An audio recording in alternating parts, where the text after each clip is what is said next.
Can the Red Rider be begun? To the famous leg lamp, A Christmas Story will soon be on TVs across the country in what has become a classic piece of Americana. 13 on your side, Jeremiah Brown spoke with a local man who is now sharing his story of A Christmas Story. Jeremiah. Yeah, that's right, Elena and Lauren. I spoke with a local professor whose friendship with the writer of the film began as a desire to become a better storyteller himself. Now he's sharing this knowledge with the rest of us through this book right here. It's almost Christmas Eve, and many of us will be turning on the TV to hear these famous words. You'll shoot your eye out, kid. There are 20 life lessons in the movie, and each of those life lessons says something that we almost all resonate with. Dr. Quinton Schultz, Professor Emeritus of Communications at Calvin University, has released his book detailing the universal stories and life lessons from A Christmas Story, ones he learned straight from the writer. In the early 80s, I decided I wanted to learn storytelling from the best.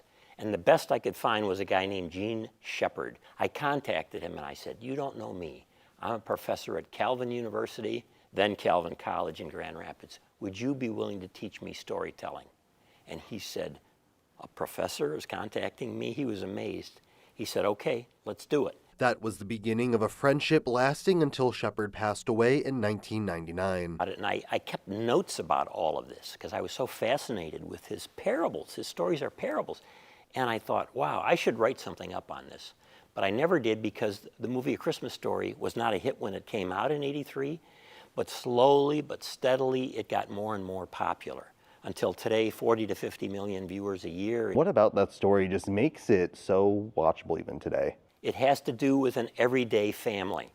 And people can identify, this is a mom, this is a dad, these are kids, they have their travails. According to Dr. Schultz, the movie shows us that Christmas may not always go the way we planned. All right, everybody. Upstairs and get dressed, we're going out to eat. And when I asked Gene Shepard, the screenwriter, about that, I said, "What's the lesson there?" He said, "Be flexible." But it's all part of what makes a beloved Christmas story. And if you're interested in buying Dr. Schultz's book, you can find it at Baker Bookhouse in Grand Rapids or on his website, which you can find in the story online. In the newsroom, Jeremiah Brown, 13 on your side.